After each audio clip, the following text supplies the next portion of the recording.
So now we have the main organic chemistry question for the 2025 paper. So we start with this compound here, and we're asked to circle the stereocenters. Pretty straightforward, because we're just looking for whichever carbons are attached to four different groups.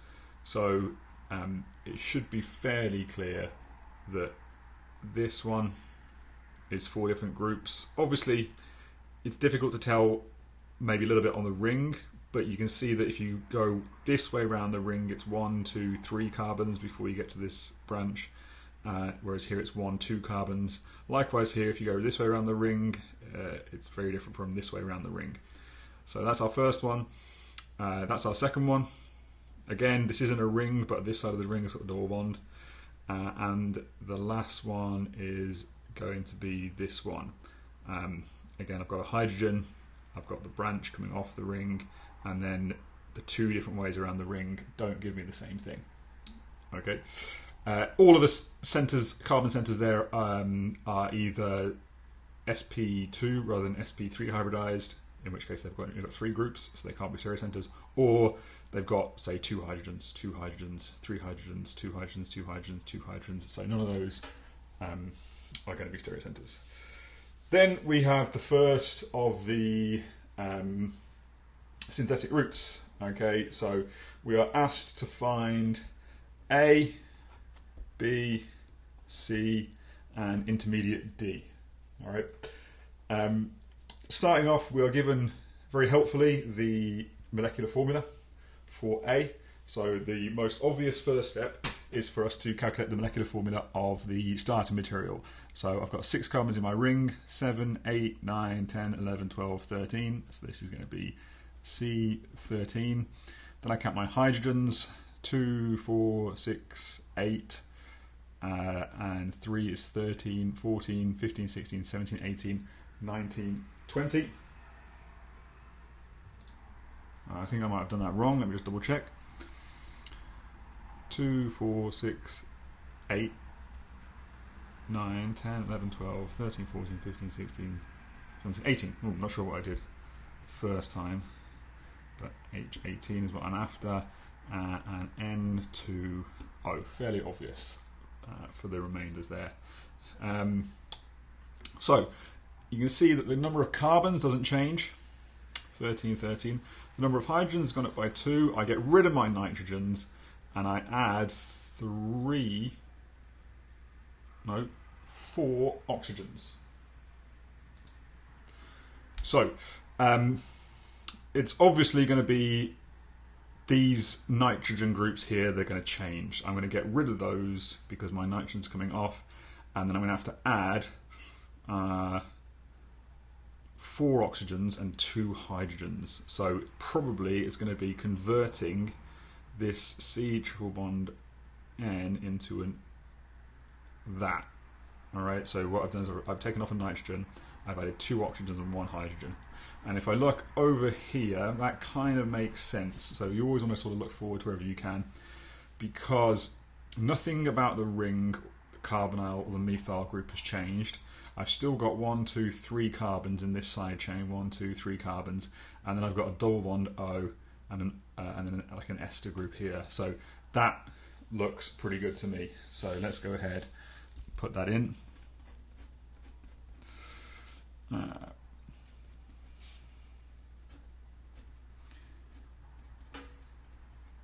Just double check you're getting the right number of carbons in that chain. 1, 2, 3. 1, 2, 3, and then the same over here. 1, 2, 3. Okay, and you should probably double check just in case. I've got 6 carbons, 7, 8, 9, 10, 11, 12, 13, and the hydrogens will all add up properly as well. Okay, I can't stress the importance enough of just double checking always, just in case you've drawn it wrong. It's so easy to draw this chain with the wrong number of carbons in, and then you just lose the marks. Okay, so then we are going to add CH3OH to get B. So what we need to do is look at our structure for A our structure for this one that we're trying to get to and try and figure out what could be in between. Now, the base is going to deprotonate this. So it looks as if the only thing that the base is doing is taking off a hydrogen here, which means that B is very likely to just be this exact structure here, but instead of the negative charge, just have 2 hydrogens on there. Because in essence, all that the base is doing is, if I just focus on this section here, I've got 2 hydrogens here. The base is going to come in and it's just going to take off one of those hydrogens and then put the negative charge onto the carbon. Now, that's working back from here to get to B. Seems to make sense. What if I work forwards from A? So from here, CH3OH looks like the only difference is that I've got, instead of OH, I've got now a methyl group instead of the hydrogen. So I'm turning my carboxylic acid into an ester. And that makes sense because fairly common reaction is acid plus alcohol gives you the ester. So it all seems to make sense. So I'm going to go ahead and draw that in. Yeah. So all I've done then is I've just replaced my 2 acid groups with esters.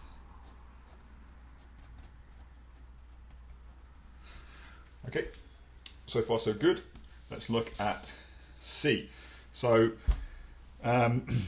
we have this nice ring-forming reaction here, so that goes around there, and then the charge comes back down, reforming the carbonyl, kicking out the OCH3 group to give us C. So it looks like all we really need to do is just complete the effect of these curly arrows, which, you know, even if you've only got a limited amount of experience with the curly arrows, you know, if you've only really covered SN1, SN2, electrophilic addition, that kind of thing, you should really be able to work out what's going to be happening here. So as the negative charge, the lone pair on the oxygen atom comes down, it's going to, I've already got one bond here, so it's going to make a double bond, and then this is going to go off, and that's going to get rid of that. All right, so C looks fairly straightforward, as if it's going to be this. And you've really got to make sure you get the rest of the structure right. You don't want to get the, you know, the bit of the mechanism correct, but then you don't miss off this methyl group here or something like that. It's very easy in the moment to just forget something, and you will be penalised for it. So all that's happened is I make the carbonyl, and then the OCH3 comes off. All right, so that's that done, and then we move on to D. So for D, it looks like I'm removing CH3I. So I add, well, this lithium iodide, obviously there's no iodine in C, so I'm adding on the iodine, and then I'm removing it again. All right, so don't get too confused, because any iodine that gets involved just comes off anyway. Now, you don't really need to worry about how that happens. All you need to think about is if you compare our structure C to this structure, the step after D, and see what the difference is. There's no difference in this functional group. There's no difference in this CH3 that comes off. The ring is still here. This carbonyl is still here. So it's just this bit here that's changing. All right, so it's almost certainly going to be this CH3 that comes off. All right, so I'm just going to go ahead and draw that, and then we can have another little look at it in a minute, just to see if it makes sense. So I think it's going to be this.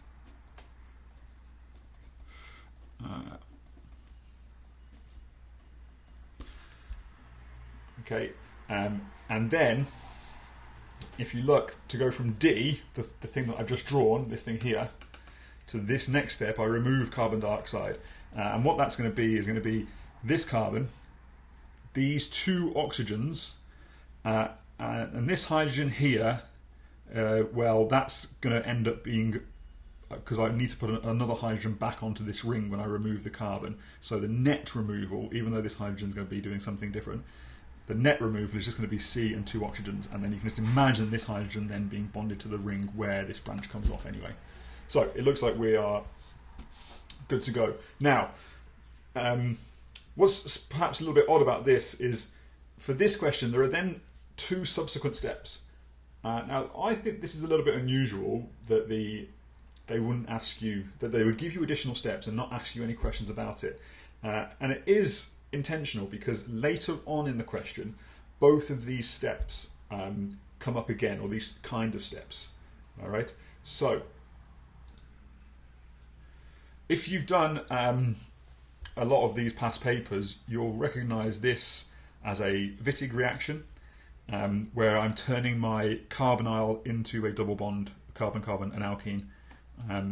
So that's all that's happening here, is just this CH2 replaces the O. There are, I think, for a couple of years ago, there's a very, very interesting Wittig reaction question in one of the papers. And then I've got this acetal formation.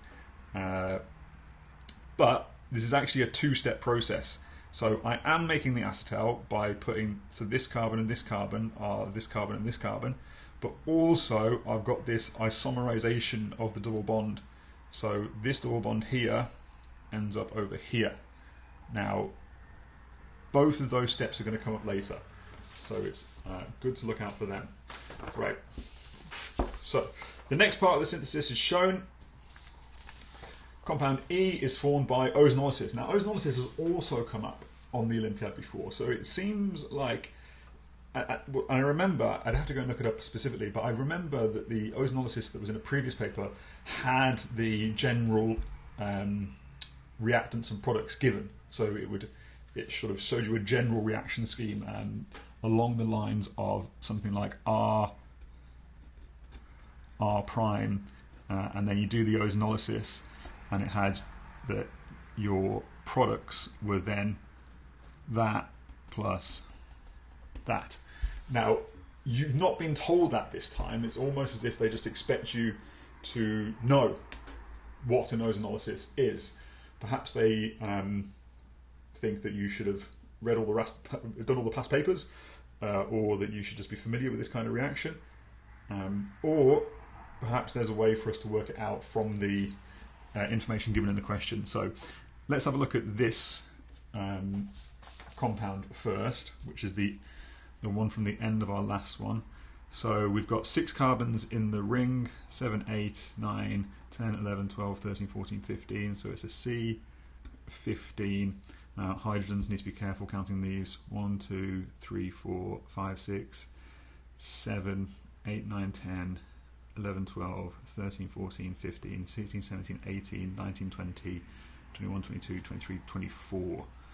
H24, O2. So the difference, all I've got is I've added 2 oxygens. Right. So can we work this out without knowing what the ozonolysis reaction is? Well, the number of carbons doesn't change, the number of hydrogens doesn't change, but the number of oxygens goes up by 2. Now, if I look between here and here, now I know there's quite a few steps, so we don't really want to be looking too many steps ahead, but the major change is that this 6-membered ring here becomes a 5-membered ring. Everything else stays the same. All the work is being done over here. So we can assume that the change that's going to be done by this is going to be happening to somewhere in this ring. All right. So I'm just going to go ahead and write it in that we have everything the same, but then I break this double bond and I form 2 carbonyls. So I'm going to get 1, 2, 3 carbons. 1, 2, 3, O. And then that carbon there. So just so we're clear, let me point these out. So this first carbon is this carbon, this carbon is this carbon, this carbon is this carbon, and then this carbon is this carbon. And then I do the same on the other one. 1, 2 carbons. So a little bit messy, but that is what we want. Now, like I said, that is probably one of the hardest steps in the question if you don't know the ozonolysis reaction. All right, then we have a base. Now, again, this is going to be very similar to this step that we saw here. So they've got a bit of a theme going in this question, that the second synthetic route in the whole process has got a lot of parallels with the first part of the synthetic route, and we're seeing this base again and a ring forming step, because obviously now that we've broken the 6-membered ring, we do eventually have to reform to make a 5-membered ring. So I've got a base and then a ring forming step. The only question we have to ask ourselves is, so here it's this alpha carbon, this carbon next to the carbonyl. This is the one with the acidic proton in. Here, these two are identical, so there's no issue. Here, they're not identical. So is it going to remove the proton from here, or is it going to remove the proton from here? Now, what we can do is we can look at our final product. All right. If we were to remove this proton here, then that would come down and form the ring there, which means I would have the methyl group on the 1, 2, second carbon clockwise around the ring. Right, 1, 2, it will be the carbon here. All right, but it's actually 2 this way round. So if I go 1, 2, right, this one here is going to attack up here. So let's just make sure that we know what's going on. So I'm going to redraw out E and show you what is actually happening. So I'm going to draw it just like I've got it in my answer. Alright, so what I'm going to do is I'm going to take that off there, and then that's going to come up here and do that, and that's going to make my ring there. So then my ring is going to be 1 is that carbon, this carbon is this carbon, then I'm bonded to, so I've still got that coming off, and then I've got 1, 2 more. Alright, it's a little bit sketchy there, but you should be able to follow, and you'll see that if I was to do it the other way around, if I was to take the proton off this one and do the same reaction but come from this carbon to this carbonyl, then it wouldn't give you this product. It would give you a slightly different product. Yeah, that's a little bit of a tricky one as well, but no one said these were going to be easy questions, so let's go ahead and draw the intermediate anion. They are nice here, they give you a lot of space. You know, some people like to draw these quite big, other people might need a little bit of working space. So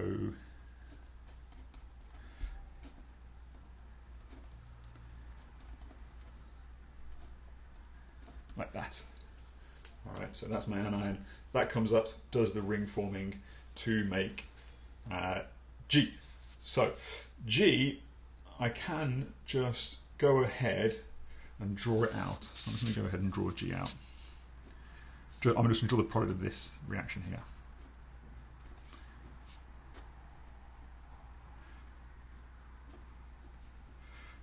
So 1, 2, okay, and then I'm going to have off there, just flip that round, and then this carbon, which is the carbon that was deprotonated here, is going to be bonded to this carbon. 1 more carbon in the ring, like that. Okay, now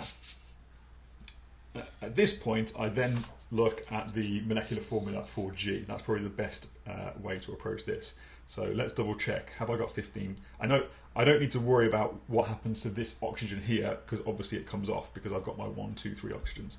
Now I've got 1, 2, 3, 4, 5, 6, 7, 8, 9, 10, 11, 12, 13, 14, 15 carbons. Good. 3, 4, 5, 6, 7, 8, 9, 10, 11, 12, 13, 14, 15, 16, 17, 18, 19, 20, 21, 22, 23, 24 hydrogens, which is 2 hydrogens too many. So the obvious answer there is that I must have a double bond. And that should be fairly obvious because the very last step is a reduction. It's a double bond removal. So there is obviously a double bond in this that is going to be removed to make this. The only question is, where does the double bond go? Now again, unless I haven't made it perfectly clear, I'm not an organics chemistry specialist, so I do have to do a little bit of guesswork when it comes to these questions. But my assumption is that the double bond is going to form through an elimination step. So if I just draw out what we've got, essentially, in the 5-membered ring is, so that's my other carbon ring there. What we've got is something a little bit like this. Okay, now the elimination can be either like that, which will give me the double bond here, or it could be like that, which will give me the double bond here.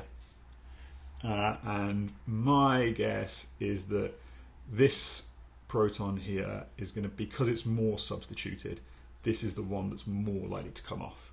So if I put my double bond there, now there might be some other reason why that one is more likely to form, but I'm not sure what it is. So let's not dwell on it. All right. Then we have the final part of the synthesis is shown, and we are asked to see H, I, J, K, L plus and M. All right, so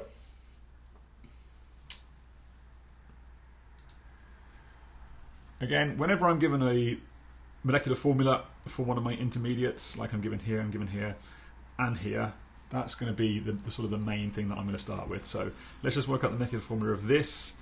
So 6, 7, 8, 9, 10, 11, 12, 13, 14, 15 carbons. All right, so I'm going to go down a carbon. That's going to be my main thing happening here. 1, 2, 3, 4, 5, 6, 7, 8, 9, 10, 11, 12, 13, 14, 15, 16, 17, 18, 19, 20, 21, 22, 23, 24, H24, O3. So yeah, I'm losing a CH2. So I'm taking off one carbon, I'm taking off 2 hydrogens, and I'm adding on an oxygen. And if I look at my compound, the only clue I've got is this end step here, right? So I have my 6-membered ring, I have my 5-membered ring, neither of those changes. I've got this methyl group here, nothing changes there. So really what we're doing is we're changing this bit, the acetal, to the methyl group and adding in a double bond, and then we're changing this ketone into this tertiary alcohol. All right, now, seeing as those are the only 2 parts I'm changing, and I'm losing 1 carbon, it seems most likely that I'm going to lose this carbon here. All right, and that makes sense, because if I have sodium hydroxide, the hydroxide is going to attack this carbonyl here, and it's going to be able to change this into an alcohol, well, into a carboxylic acid, which would account for my additional oxygen. So for H, let's go ahead and do this.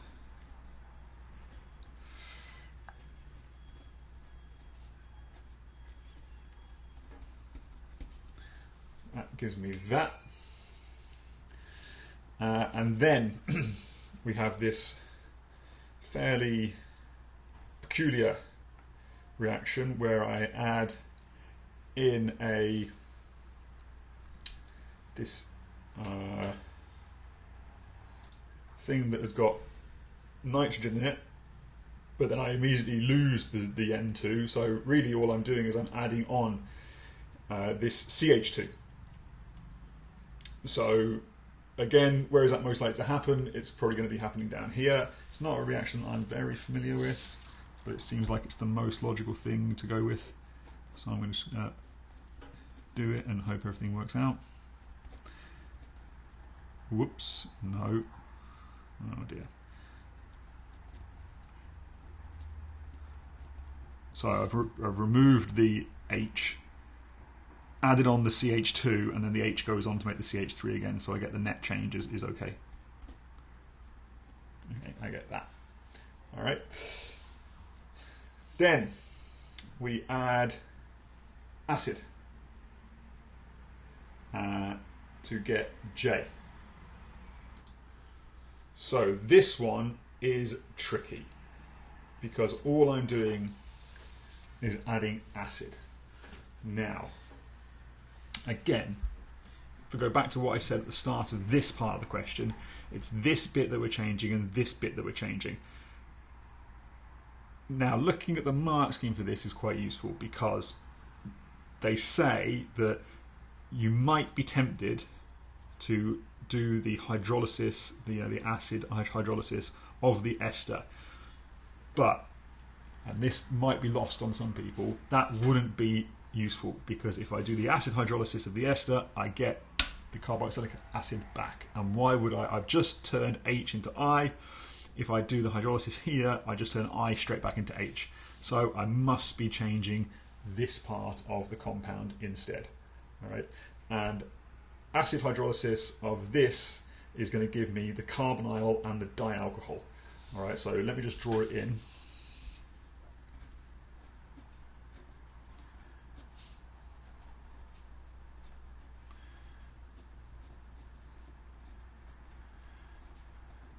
Now, that step is a little bit complicated, but you should, and it has actually been asked in the previous year, where you do the acetal formation. So the dialcohol and the carbonyl give you the acetal formation. I think a few years ago the question was something like this and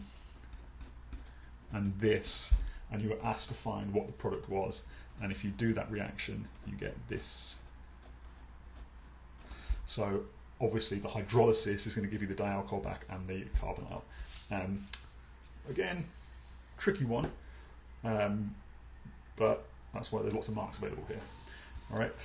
Then we have this sort of deja vu situation where we're given this Wittig reagent here. All right, and it's the same as this step. So I mean, it's exactly the same. Look, so exact same reagent, you lose the exact same thing. So the change is the carbonyl becomes the alkene. All right, so let's have a look over here. All right, well, I've got I've got an ester, but I've got two carbonyls. Which one's going to change? I know that I need to have this here, a CH3 here at the end. So it's probably going to be that one. So I can just go ahead and change that.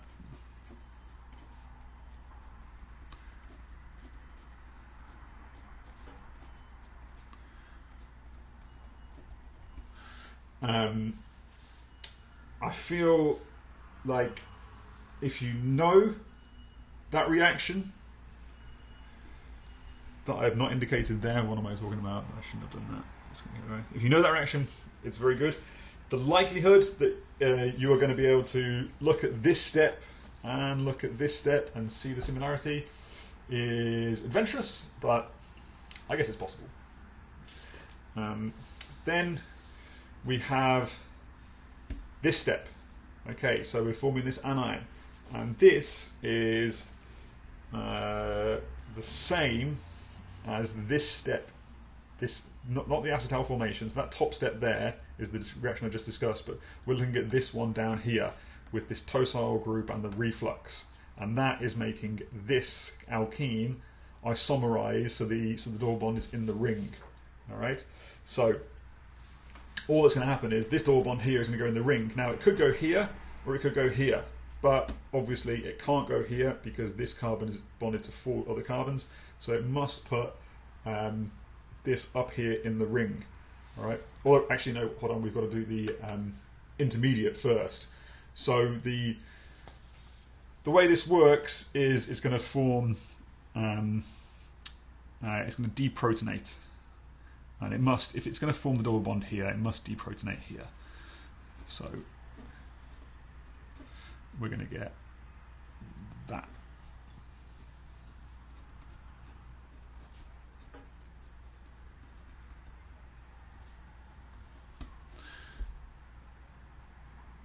Or are we going to get that? So I think I might have said the wrong thing earlier. I'm not going to go back and re-record everything. I think it's good if you just see the thought process here. To go from K to L, it's not deprotonation, obviously it's protonation, so I'm adding on a hydrogen. All right. Now I can't proton. That could. No, it couldn't. So I must be adding on a hydrogen to this. I can't add the hydrogen where I've indicated here because that's already got 2 hydrogens on it. So let's go ahead and scrap that. All right. So what I must be doing is getting rid of that double bond and then adding the proton either to this carbon or this carbon. Yes, so what's happening is that's sort of like an electrophilic addition step. So let me have a look here. If I draw out just the 6-membered ring, no.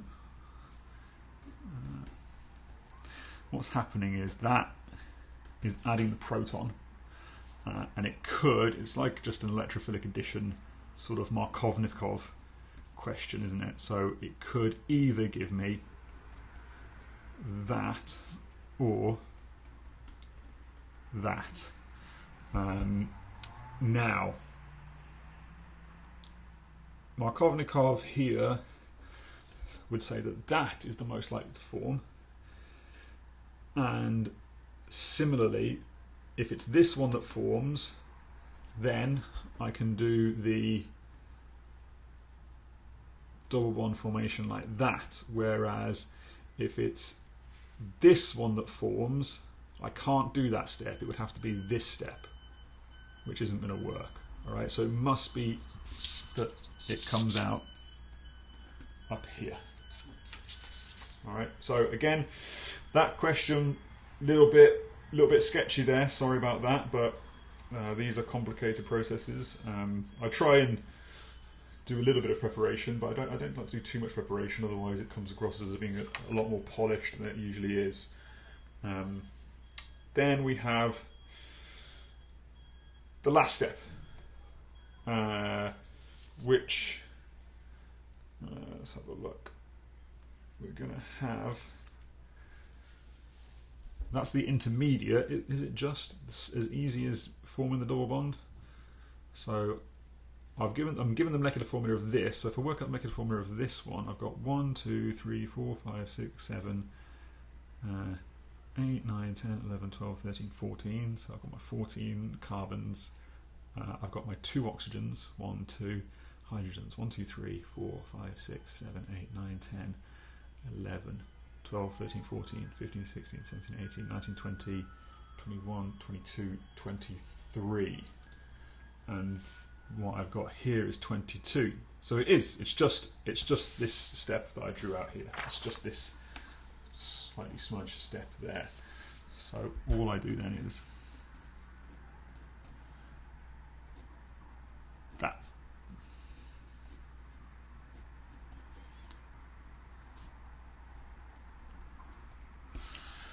Okay, alright, so like I said, I'm not an expert, so it is quite easy to make mistakes, as you can see, and I'm not trying to make these videos as a sort of definitive model answer. I'm just trying to show you what it's like to work through the problems and hopefully make you feel like some of this stuff is at least attemptable.